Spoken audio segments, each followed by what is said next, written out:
Picture this: a beautiful young black woman, Amara Johnson, standing in the hallway of a Korean mafia boss's mansion at midnight, trembling as the matriarch of one of LA's most dangerous crime families holds an envelope with $50,000 in front of her face. Lady Kang's voice is ice cold. "Take this money and disappear from our lives forever, or I will kill everyone you love. I will start with your brother Marcus, then your sick mother, then you." This wasn't supposed to happen.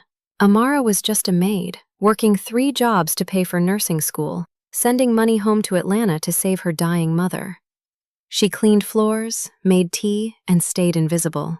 But Kang Ji-Hoon, the notorious Ghost King, the tattooed heir to a criminal empire, had whispered words that changed everything. "You are my dirty little secret." Now she stands between a son willing to destroy his entire family legacy for her and a mother willing to murder anyone who threatens that legacy.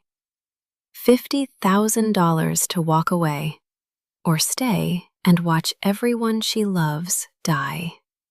And what she doesn't know, what none of them know, is that the real danger hasn't even arrived yet. Before we begin this story, comment below where you're watching from and what time it is there. If stories of karma, love, and hidden truths move you, don't forget to subscribe to the channel. The rain fell heavy against the floor-to-ceiling windows of the Kang mansion that fateful February night, each drop like a heartbeat counting down to the moment everything would change forever. Inside the vast library, surrounded by leather-bound books that had witnessed generations of secrets, Amara Johnson stood frozen, her hands trembling as they clutched a silver tea tray. She could hear voices in Korean drifting from the adjacent room, harsh and argumentative, the kind of voices that preceded violence. She should not have been there. Her shift had ended hours ago at 10 o'clock, but she had forgotten her pharmacology textbook in the supply closet, the very book she needed to study for tomorrow's exam. Now, at 2:37 in the morning, she found herself trapped in a world she was never meant to see. "Going somewhere, Amara?" The voice came from the shadows, low and dangerous, barely above a whisper. Kang Ji-Hoon emerged from the darkness like a ghost, his black 3-piece suit immaculate despite the late hour, the dragon tattoos on his neck seeming to move in the dim amber light. His dark eyes fixed on her with an intensity that made her breath catch in her throat.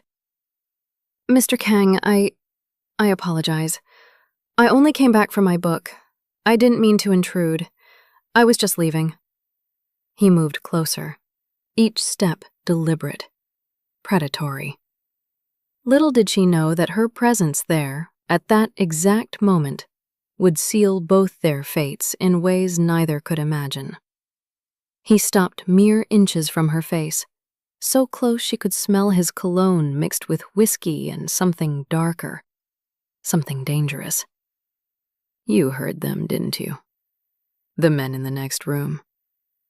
You heard what they were discussing." Her heart pounded so violently she thought it might burst from her chest. "I don't understand Korean, Mr. Kang. I swear to you, I don't understand anything they said." What she didn't know was that Ji-Hoon had been watching her for months, studying her every movement, memorizing the way she smiled at the morning sun streaming through the windows, noticing how she hummed gospel hymns while she worked, observing how she treated everyone, from the lowest guard to himself, with the same gentle dignity. She had become his obsession, his secret addiction, the only pure thing in his blood-stained world. "Amara," he whispered, and the way he said her name made something inside her chest twist painfully. "You are my dirty little secret." The words hung in the air between them like a confession, like a prayer, like a curse. She stared at him, her beautiful dark skin glowing in the amber light, her expressive brown eyes wide with confusion and something else, something she dared not name. "I don't understand what you mean, Mr. Kang." He reached up slowly, his fingers brushing against her chin, tilting her face toward his. The tattoos on his neck seemed to pulse with each beat of his heart. "You don't have to understand. Not yet. But know this, Amara Johnson. You are the most dangerous thing that has ever entered my life." In the next room, the voices grew louder, more aggressive. Tae-min, his most trusted lieutenant, was arguing with representatives from the Park family about the upcoming wedding. The marriage that would save his empire or destroy it. But in this moment, in this library, Ji-Hoon cared about none of it. All he could see was her.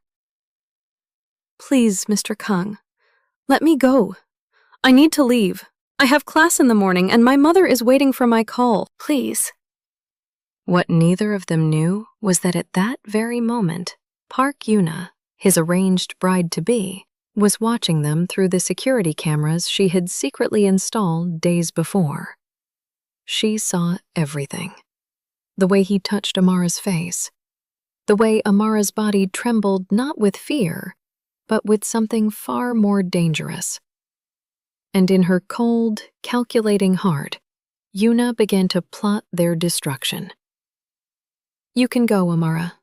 But this conversation, this moment, it changes everything.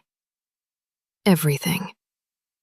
He stepped back, releasing her, and she fled like a frightened bird, her simple black maid's dress disappearing into the darkness of the hallway. Ji-Hoon stood alone in the library, his hands clenched into fists, knowing he had just crossed a line from which there was no return. The morning sun rose over Los Angeles like a judgment, casting golden light across the city that knew nothing of the secrets buried in its hills. Amara sat in her tiny studio apartment in Koreatown, her pharmacology book open before her, but the words blurred together meaninglessly. Her hands still trembled from the night before, from his touch, from those words that echoed endlessly in her mind. "You are my dirty little secret." What did he mean? Why had he said it with such pain in his voice, such longing in his eyes? She pressed her fingers against her temples, trying to force herself to focus, to study, to forget. But how could she forget the way Kang Ji-Hoon had looked at her, as if she were both his salvation and his damnation? Her phone rang, shattering the silence. It was her mother calling from Atlanta, and Amara's heart clenched with guilt. She had promised to send an extra $500 this month for Marcus's school supplies, but she was already stretched so thin, working 3 jobs, barely sleeping, drowning in student loans. "Mama, I'm sorry, I can't talk long. I have to get ready for work." "Baby girl, you sound exhausted. Are you eating? Are you taking care of yourself?" "I'm fine, Mama, I promise. How are you feeling? How was dialysis yesterday?" What her mother didn't know, what Amara would never tell her, was that she sometimes went days eating nothing but instant ramen and peanut butter sandwiches, saving every penny to send home. She was sacrificing herself slowly, piece by piece, for the people she loved. Meanwhile, across the city in the Kang mansion, Ji-Hoon stood before the floor-to-ceiling windows of his bedroom, watching the sunrise with eyes that had not slept. He had spent the entire night replaying that moment in the library, torturing himself with the memory of her face, her innocence, her purity.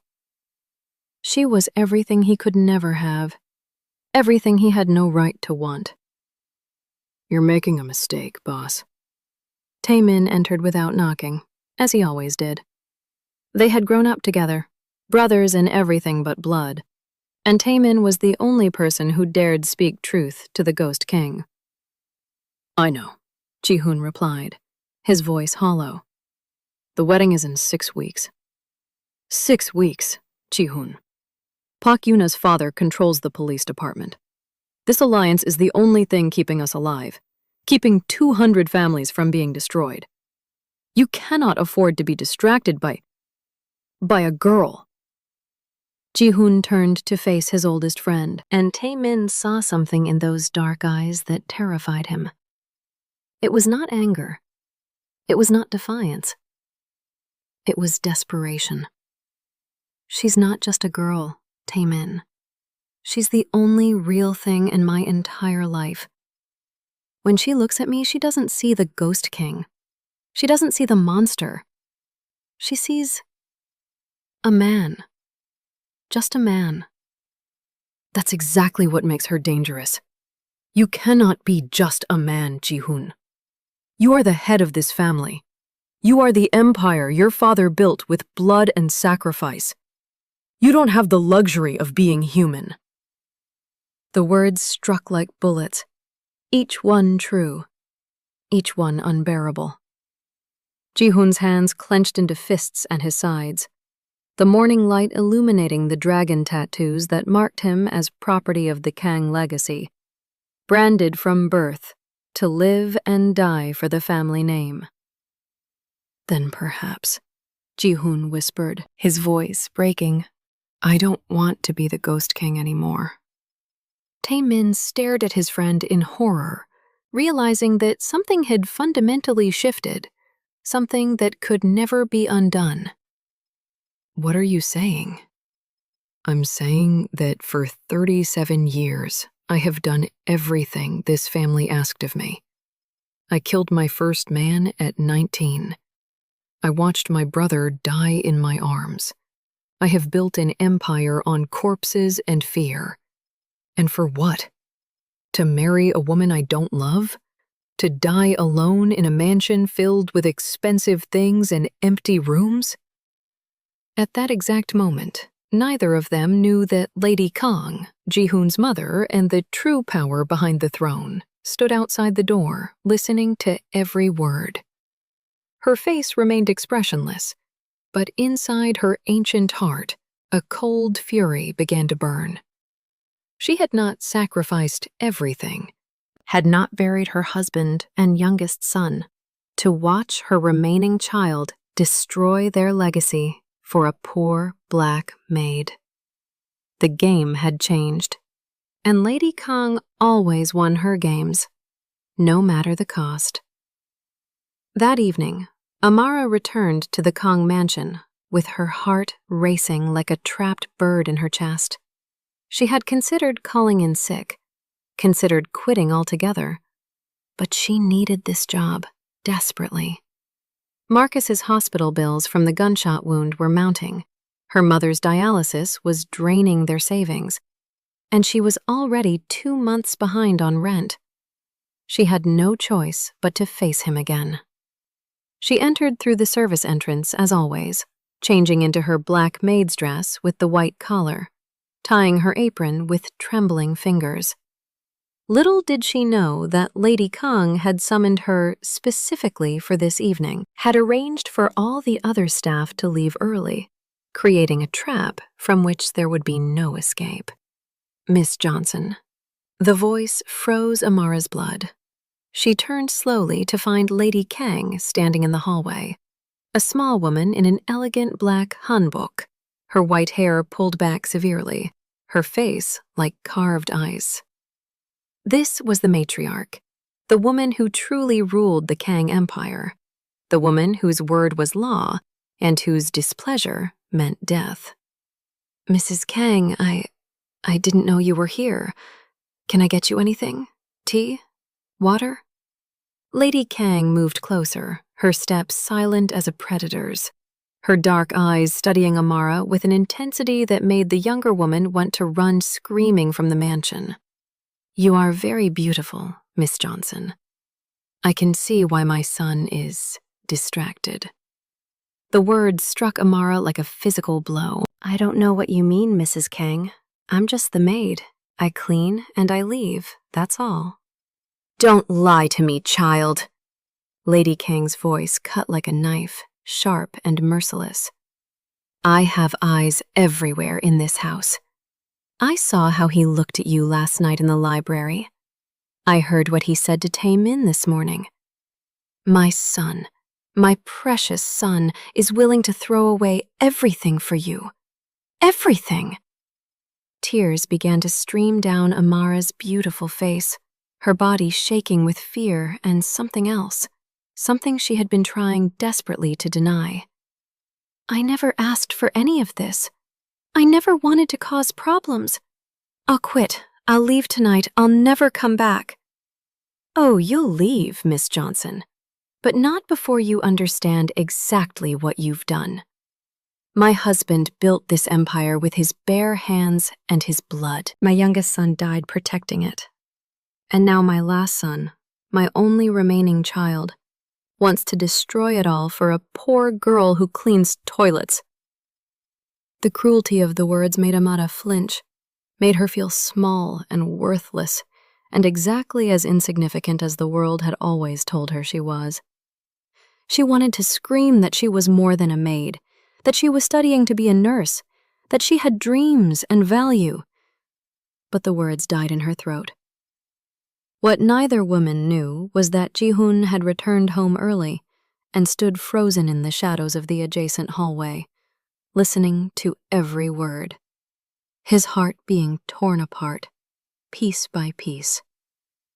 Leave my family alone, Miss Johnson. Take this. Lady Kang pulled out an envelope thick with cash. $50,000. More money than you'll see in 5 years of scrubbing floors. Take it. Quit your job here and disappear from our lives forever. Go back to Atlanta. Save your mother. Save your brother. But save them far away from my son. Amara stared at the envelope, her mind reeling. $50,000 could change everything. It could pay for Marcus's surgery, for her mother's treatments, for her school loans. It could save her family. All she had to do was walk away from a man she barely knew, a man who was dangerous, a man who lived in a world of violence and death. And if I refuse? The words came out before she could stop them, born from a place of defiance she didn't know she possessed. Lady Kang's smile was cold as winter, cruel as a blade. Then I will kill everyone you love, slowly and painfully, and I will make you watch. I will start with your brother Marcus, that foolish boy who runs with gangs in Atlanta. Then your sick mother. Then you. And my son will marry Pak Yuna as planned, and he will forget you ever existed. At that moment, Ji-Hoon stepped from the shadows, his voice ringing through the hallway like thunder. Mother, enough! This ends now.